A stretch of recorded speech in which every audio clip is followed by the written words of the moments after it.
afternoon and welcome to my daily live show. I'm your host Gohar Vani, motivational speaker and leadership consultant. Today I'm again live with a motivational story, जो कि 2-3 stories हैं जिनको कि मैंने जोड़ के जो कि हमारी जिंदगी के साथ जुड़ी हुई स्टोरीज हैं, वो स्टोरीज लेके आज मैं दोबारा से लाइव आया हूँ आपके रूबरू। इसमें एक स्टोरी है कि एक मार्केट में एक गधा बेचने के लिए निकला आदमी। तो शहजादा जो था राजे का बेटा, तो उसने गधे की कॉस्ट पूछी और उसको गधा पसंद आया और गधे की कॉस्ट पूछी। ये बहुत पुरानी बात है। तो जो गधा बेचने वाला है उसने कहा कि इसकी कॉस्ट है 50 रुपये उसके हिसाब से। और बहुत पुरानी कहानी है, 100 साल पुरानी कहानी है कि 50 रुपये। उन्होंने कहा यार 2-3 रुपये का गधा मिल जाता है तो 50 रुपये कौन से, इसमें क्या खास बात है इस गधे में जो आप हमें सेल कर रहे हैं 50 रुपये में, इतना कॉस्टली आप सेल कर रहे हैं। देन ही रिप्लाइड, जो सेलर है उसने कहा कि इसमें खास बात है कि ये वाला जो गधा है ये इस पे बैठने वाले को बहुत अच्छे अच्छे नज़ारे होते हैं। मान लीजिए आपको मक्का मदीना नज़र आता है, तो मगर शर्त ये है कि दिल साफ होना चाहिए। तो देन जो किंग्स सन जो था उसने कहा कि चलो ले जाते हैं इसको दरबार में, और उसको गधे वाले को भी दरबार में लेके गए और गधा भी दरबार में ले गए। अब उसके बेटे को बोला आप इस पे हमें प्रैक्टिकली हमने चेक करना है कि क्या इसमें कुछ दिखाई देता है, इसके ऊपर बैठने के से हमें कुछ दिखाई देता है। तो किंग का बेटा जब गधे के ऊपर बैठा और आंखें बंद करी तो उसको कुछ नहीं दिखाई दिया। तो जब नीचे उतरा तो उन किंग ने कहा कि आपने क्या देखा, तो ही सेड कि nothing, I couldn't see anything, मुझे कुछ इसमें दिखाई नहीं दिया। फिर आई वजीर की बारी। किंग ने ऑर्डर किया वजीर को, क्या आप चेक करके देखो क्या आपको क्या दिखता है। तो वजीर जब गधे पे चढ़ा तो वजीर ने कहा मुझे तो क्लियर दिख रहा है, मक्का शरीफ मुझे क्लियर दिख रहा है। तो वजीर नीचे उतरा, दिल साफ होने की बात थी, तो वजीर ने बोल दिया अब किंग की बारी है। किंग ने कहा कि क्यों ना मैं भी चेक करूं कि इस गधे के ऊपर बैठने से क्या ये वाकई दिखता है या नहीं दिखता है। तो जब किंग बैठा तो उससे पूछा गया कि बादशाह सलामत आपको क्या क्या दिख रहा है। And king replied I saw both Mecca and Medina, दोनों मक्का मदीना शरीफ मुझे इसमें नजर आ रहे हैं। तो जब नीचे उतरे तो उन्होंने 50 रुपए में वो गधा खरीद लिया, जबकि वो 1-2 रुपए की कॉस्ट थी उस जमाने की बात। तो शाम के टाइम अब इन्होंने डील कर दी थी, तो शाम के टाइम इन्होंने क्या किया कि इसको बुलाया, ये जो वजीर है राजा ने उसको वजीर को बुलाया, कहा यार तुझे क्या दिखा वहां पे। तो वजीर ने कहा कि मुझे तो कुछ नहीं दिखाई दिया था, बट ये जो है कि अब इज्जत का सवाल था तो मैंने बोल दिया वहां पे कि मुझे दिख रहा है। तो फिर वजीर ने कहा किंग से कि क्या आपको कुछ दिखाई दिया। तो किंग ने भी कहा कि यार मुझे भी कुछ नहीं दिखा, बट वहाँ पे भी इज्जत का सवाल था कि दिल साफ होना जरूरी है, तो मैंने भी इसलिए वो गधा खरीद लिया। तो कहने का ये मतलब है कि इसमें इंसान, देखिए कभी कभी कुछ ऐसी बातें भी हो जाती हैं कि मान लो जो सेलर था बड़ा चालाक था, तो उसने ऐसी शर्त रखी जिसमें कि किंग भी फंस गया और मान लो कि सन भी फंस गया और सारे उस जाल में आ गए। तो ये थी एक स्टोरी। अब इसके बाद एक और स्टोरी है कि राजा, एक पुराने वक्त में बहुत सारी कुछ चीज़ें होती थी, मान लो सुपरस्टिशंस पे ज़्यादा बिलीव करते थे ये राजा लोग। तो ये एक राजा था, वो ज़्यादा सुपरस्टिशंस पे बिलीव करता था। तो उसको जो ही कहीं निकलता तो अगर कोई उसको आगे आ जाता तो वो उसको मनहूस लगता। ही ऑर्डर्ड हिज आर्मी कि आप मेरा रास्ता क्लियर कर किया करो, जब भी मैं जंगल में शिकार करने जाया करूँगा तो मुझे कोई रास्ते में मिलना नहीं चाहिए, वरना तुम्हारी खैर नहीं है। तो सारी आर्मी लग जाती थी उस रास्ते को क्लियर करने के लिए कि कोई इसके बीच में, इसके आगे ना आए। तो एक दिन ये राजा जो है वो शिकार करने के लिए, खेलने के लिए निकला घर से। तो रास्ते में अभी चल ही रहा था तो एक काला सा आदमी, जो कि मान लो काना टाइप का आदमी, गरीब सा आदमी, रास्ता गलती से क्रॉस कर गया। तो किंग ने ऑर्डर कर दिया अपने जितने भी सिपाही हैं उनसे कि आदमी को गिरफ्तार कर लो और पेड़ के साथ बांध के रख लो, जब तक मैं शिकार खेल के आता हूँ, और उसके बाद इसका देखते हैं, डिसाइड करते हैं कि इसका क्या करना है। तो राजा चला गया जंगल में। उस दिन उसका शिकार बहुत अच्छा हुआ, बहुत ही बढ़िया शिकार उसने खेला जंगल में।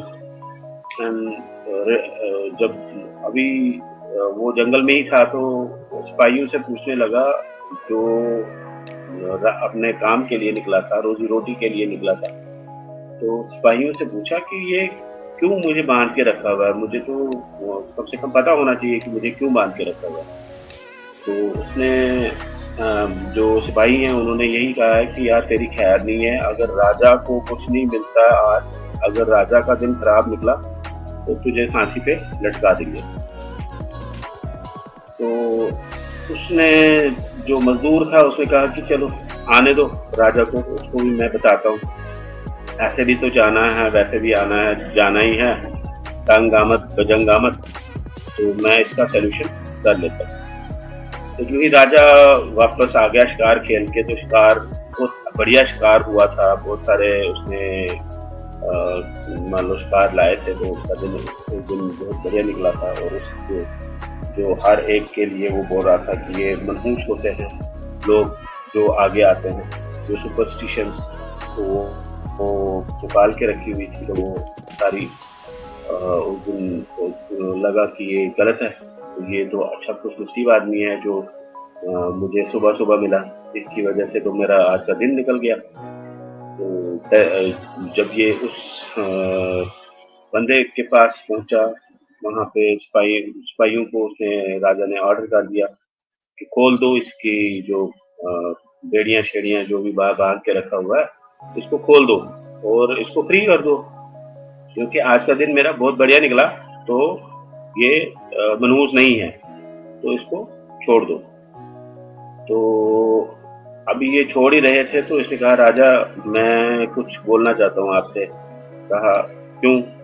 कहा अगर आपके लिए मैं मनहूस नहीं हूँ, मगर मेरे लिए आप मनहूस हो। कहा कैसे?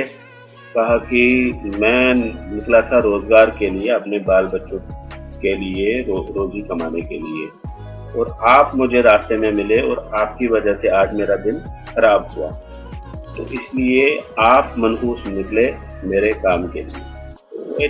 तो एक होती है ना कि जो सुपरस्टिशंस होती है, तो यही होता है कि जो सुपरस्टिशंस होते हैं तो उन पे बिलीव नहीं करना चाहिए। तो ये था दूसरा वाला वाक़ा। एक और स्टोरी आपको, बड़ी इंटरेस्टिंग स्टोरी है, बहुत ही मज़ेदार स्टोरी है, वो भी आपको सुनाता हूँ, क्योंकि लाइफ के साथ कनेक्टेड स्टोरी है और इंस्पायरिंग स्टोरीज हैं, तो इनको मैं भी मुतासिर होता हूँ इन स्टोरीज को जब इनका मुताला करता हूँ। तो बादशाह के पास एक आदमी को नौकरी चाहिए थी, तो वो दौड़ता-दौड़ता बादशाह के दरबार की तरफ दौड़ते-दौड़ते जा रहा था एंड उसको रोक दिया गया। बाहर दरबान जितने भी सिक्योरिटी वाले उन्होंने रोक दिया, कहा कि नहीं, यहाँ पे अलाउड नहीं है। आखिरकार अंदर तक बात पहुँची और अंदर जब किंग तक बात पहुँची तो किंग ने कहा कि भेज दो अंदर, जो भी बाहर है उसको अंदर भेज दो।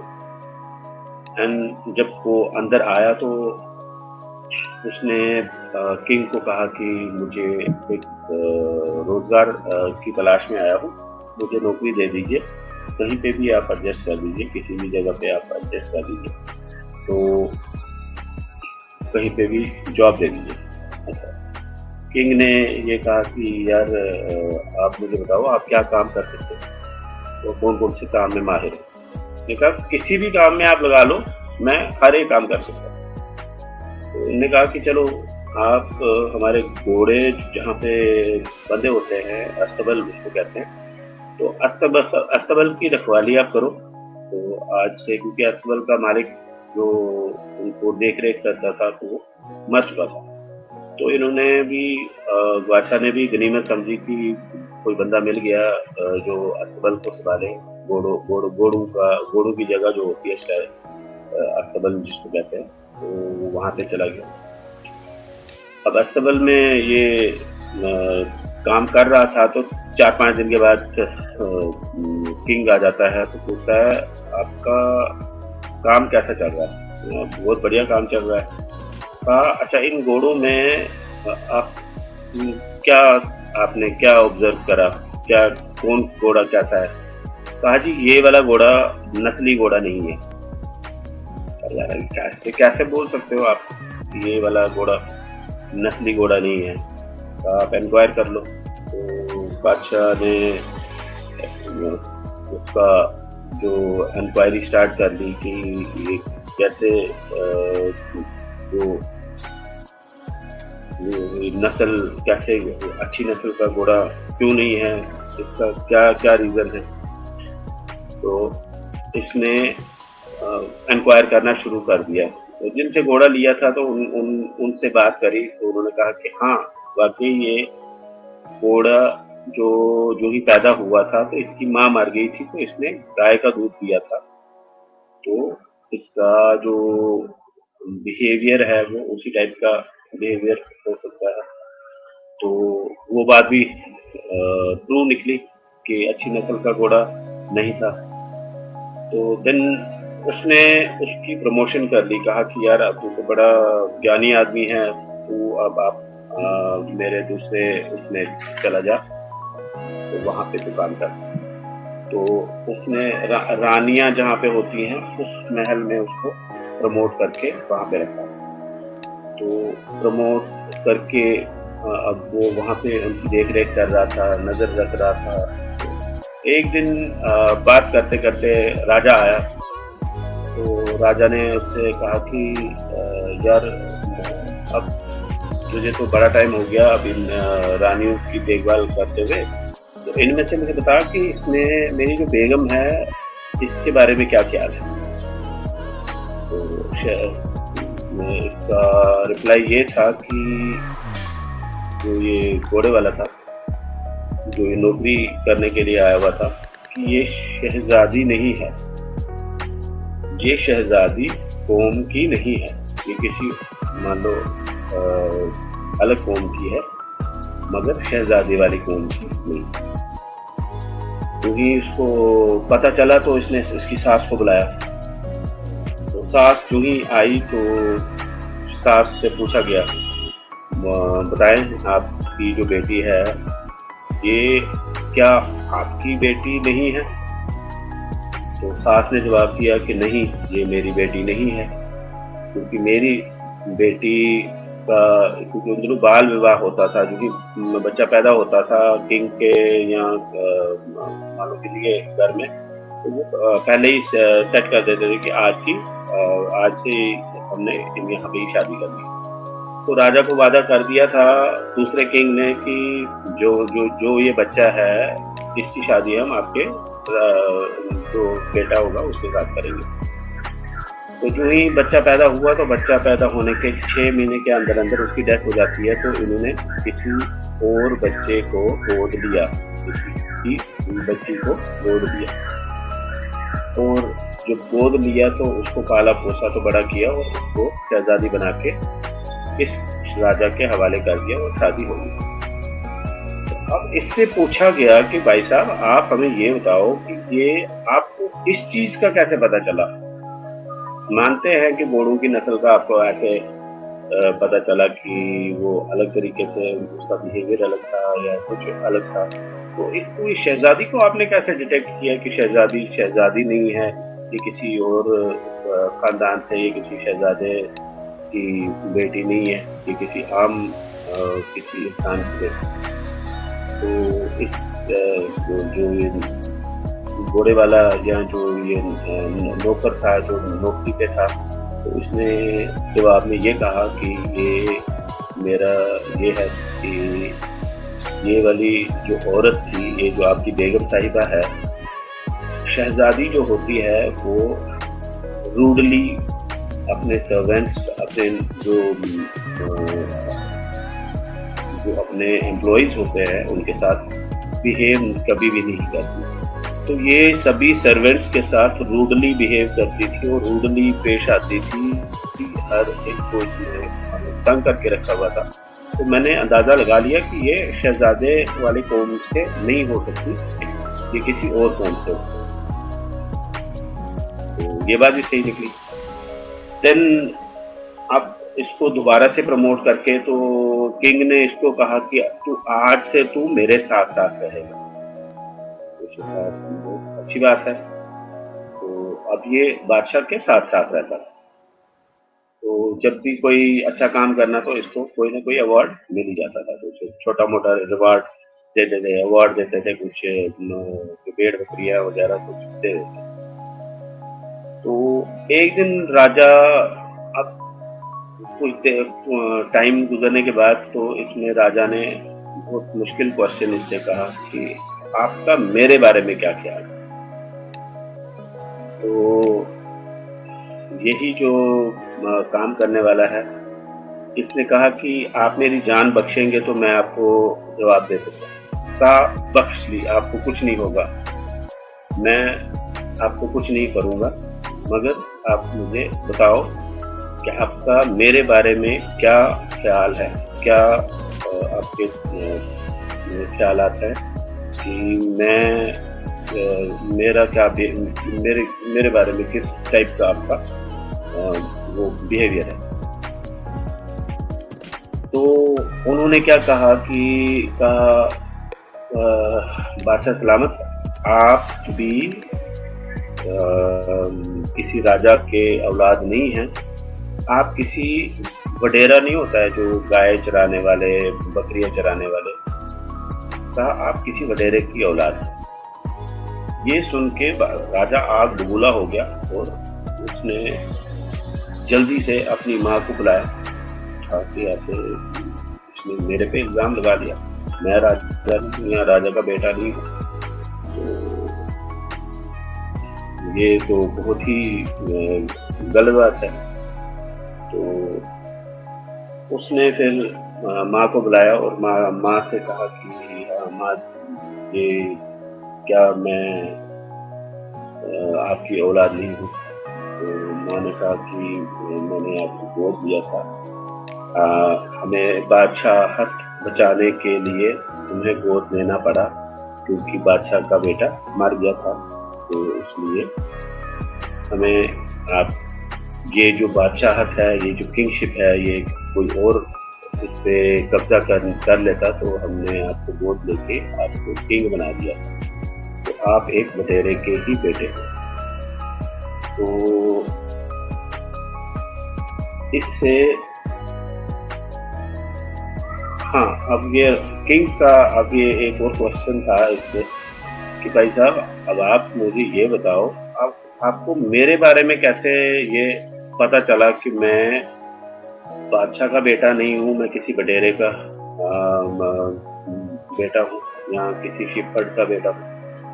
तो उसका जवाब ये था कि जब भी मैं कोई अच्छा काम करता था तो आप मुझे बकरियाँ अवार्ड में देते थे, आप पेड़े अवार्ड में देते थे। ये राजा का काम नहीं होता है, राजा हीरे जवाहरात इनाम में देते हैं। तो जब भी मैं कोई चीज़ या कोई अच्छा काम करता था, आप पेड़े देते थे, बकरियाँ देते थे, मुझे अंदाज़ा लग गया कि आपके बिहेवियर से ही मैंने अंदाज़ा कर लिया कि आप किसी वगैरह के औलाद हो सकते हैं। तो ये है कि आदतें नस्लों का पता देती हैं, माथे पे किसी के कुछ नहीं लिखा होता। जो आदतें होती हैं वो नस्लों का पता दे देती हैं, किसी के माथे पे कुछ नहीं लिखा होता। तो ये थी एक और इंस्पायरिंग स्टोरी और बहुत बड़ी बढ़िया मेरे हिसाब से। अब आपको कैसी लगी होगी तो आप कमेंट बॉक्स में लिख सकते हैं। तो एक और छोटी सी शॉर्ट स्टोरी है, आपको ज़्यादा बोर नहीं करने वाला। तो एक बहुत ही बीमार आदमी मान लो मरने की कगार में एक हॉस्पिटल में बेड पे पड़ा हुआ है। तो बेड पे पड़ा हुआ है, मरने की कगार में है, तो सोया हुआ इंतज़ार कर रहा है कि कब मौत आ जाएगी। तो अब एक दिन क्या हुआ कि अभी सोया हुआ था तो उसने देखा कि एक स्वीपर लेडी वहाँ पे स्वीप कर रही है। तो स्वीपर जो स्वीप कर रही थी तो स्वीप करते-करते ऐसे इससे हाल-चाल पूछा, क्या हाल-चाल है? तो उसने कहा कि मैं बड़ा बीमार हूँ, मेरा बचना नामुमकिन है, बहुत कम रेयर चांस होता है, ऐसी बीमारी है, मैं नहीं बच सकता हूँ। ज़हनी मरीज़ भी हो गया था तो बड़ा मुश्किल है बचना, तो बचने के लिए तो मुझे कोई चांस नहीं। कहा कि ट्रीटमेंट कौन से डॉक्टर कर रहे हैं? तो इसने डॉक्टर का नाम लिया था, ये वाले डॉक्टर? ऐसे सरप्राइजिंगली जैसे कि सरप्राइज़ हुई थी। ये वाले डॉक्टर? ये तो दुनिया में सबसे मशहूर डॉक्टर है और आज तक तो जो भी मरीज़ इसके पास आया है, वो ठीक होके ही अपने घर गया है। तो इसमें तो कोई आप तो बड़े खुशकिस्मत हो, इसके लिए तो अपॉइंटमेंट के लिए महीने-महीने, 2-2 महीने का टाइम लगता है। तो ऐसा डॉक्टर आपको मिला है, आप तो बड़े खुशकिस्मत हो, आप तो ठीक हो जाओगे। जो मरीज़ था उसकी उम्मीदें जग गई और वो सोते-सोते बैठ गया, उठ गया और सोचने लगा कि ये वाक़ई मेरा कोई इतना अच्छा डॉक्टर ट्रीट कर रहा है, मुझे तो पता ही नहीं था, मैं तो ठीक हो जाऊँगा। तो उसकी सोच ने उसको ठीक कर दिया, तो और अल्टीमेटली ही रिकवर्ड। तो वो डॉक्टर जो वो स्वीपर जो थी वो एक साइकोलॉजिस्ट थी, एक माहिर नफ्सियात जिसको कहते हैं, वो थी। वो जानबूझ के स्लीपिंग वहाँ पे करते-करते इसको ठीक करने के चक्कर में गई थी कि इसको ज़्यादा ही टेंशन पड़ गई है, ज़्यादा डिप्रेशन में चली गई चला गया हुआ है। इसको अगर ठीक करना है तो इसको इस तरीके से ठीक करना। तो उसने बातों-बातों में उसको ठीक कर दिया और मान लो वो ठीक हो गया। कुछ लोग होते हैं जो डिसार्ट करते हैं लोगों को। डिसार्ट करने वाले दुनिया में बहुत ज़्यादा लोग मिलते हैं और एनकरेज करने वाले बहुत कम मिलते हैं। Respect all those who encourage you.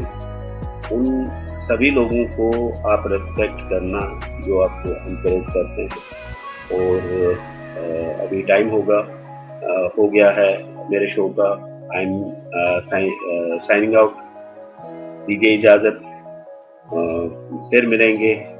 Till then goodbye, take care.